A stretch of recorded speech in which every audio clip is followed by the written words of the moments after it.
Hello everyone, इस video में हम लोग इस त्रिज्यखंड का क्षेत्रफल निकालना सीखेंगे।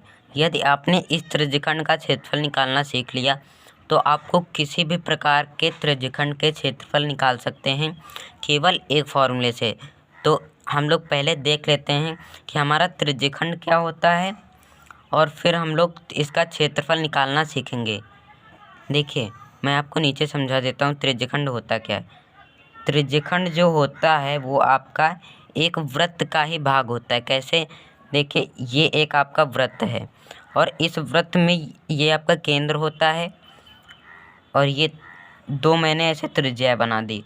तो आपका जो ये वाला क्षेत्र आया है यहाँ से यहाँ तक, ये जो क्षेत्र आया है यही आपका त्रिज्यखंड कहलाता है। और देखिए, अगर डिफिनेशन की बात हो तो देखिए, दो त्रिज्याओं तथा परिधि, या आप इसे इतने को सिर्फ चाप कह सकते हैं। दो त्रिज्याओं, दो समान त्रिज्या तो समान ही होते हैं, दो समान त्रिज्याओं तथा चाप से घिरी आकृति को हम लोग त्रिज्यखंड कहते हैं। अब हम लोग इसका क्षेत्रफल निकालना सीखेंगे कि इसका क्षेत्रफल कैसे निकालते हैं। तो देखिए, इसके क्षेत्रफल के लिए आपके पास एक फॉर्मूला होता है जो कि मैं लिख देता हूँ। त्रिज्यखंड का क्षेत्रफल, त्रिज्यखंड का क्षेत्रफल। और देखिए, अगर आपने इसका एक का निकालना सीख लिया तो आप सभी के निकाल सकते हैं। त्रिज्यखंड का क्षेत्रफल का फॉर्मूला देखिए होता क्या है। क्षेत्रफल बराबर, इसका फॉर्मूला आपका होता है पाई आर स्क्वायर। आपको ऐसा मिल सकता है थीटा बट्टे 360 गुणे पाई आर स्क्वायर, या आपको मिल सकता है, या करके लिख देता हूँ, या आपको मिल सकता है पाई आर स्क्वायर थीटा बट्टे 360 डिग्री। आप एक याद कर लीजिए, इसमें ये भी सही है और ये भी सही है, बस इसको पहले इसमें लिख दिया गया, इसको बाद में, तो आपको उससे कोई मतलब नहीं है। अब देखिए, इसका निकालेंगे कैसे। इसके क्षेत्रफल के लिए आप कोई भी फॉर्मूला लगा दीजिए। मैं ये वाला लगा रहा हूँ, थीटा बट्टे 360 गुणे पाई आर स्क्वायर। अब देखिए, थीटा की जगह पर थीटा रखना है और पाई का मान आपका 22/7 लिया जाता है इन सभी सवालों में। यदि नहीं आपको दिया भी होता है 3.14, तो इस सवाल में नहीं दिया तो हम 22/7 ही रखेंगे। आर का मतलब होता है जो ये त्रिज्या है, यही हमारी त्रिज्या। तो देखिए, हम लोग इसमें मान रखते हैं थीटा हमारा 60 डिग्री, जो कोण यहाँ बनता है वही थीटा होता है। 60 डिग्री बट्टे 360 डिग्री गुणे में पाई का मान हम लोग हमेशा 22/7 लेते हैं जब तक सवाल में कहे ना, और ये पाई का मान एग्जैक्ट नहीं होता है।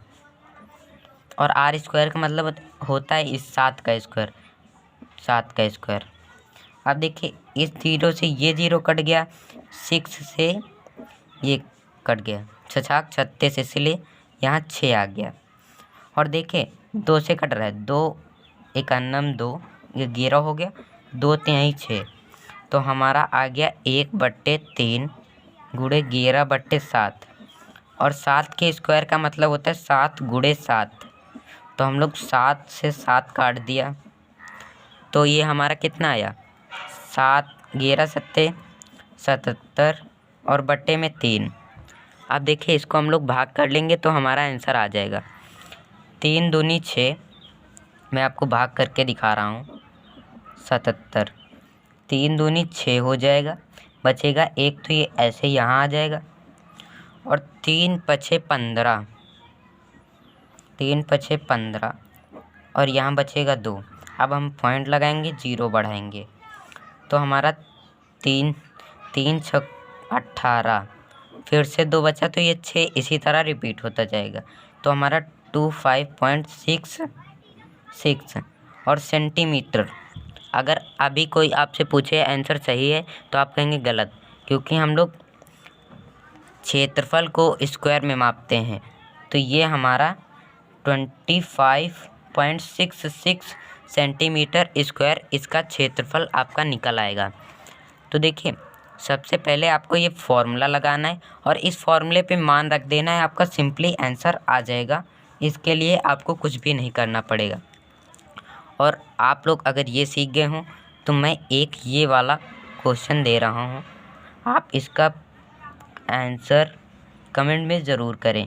14 सेंटीमीटर इसकी त्रिज्या है और ये आपका 60 है। तो इसका क्षेत्रफल मतलब एरिया, इसका एरिया आपको कमेंट करके ज़रूर बताना है। इससे भी हमें पता चलेगा कि आप लोग कितना सीख रहे हैं और कितना नहीं सीख रहे हैं। तो आज के वीडियो में हमने त्रिज्यखंड का क्षेत्रफल निकालना सीखा। धन्यवाद।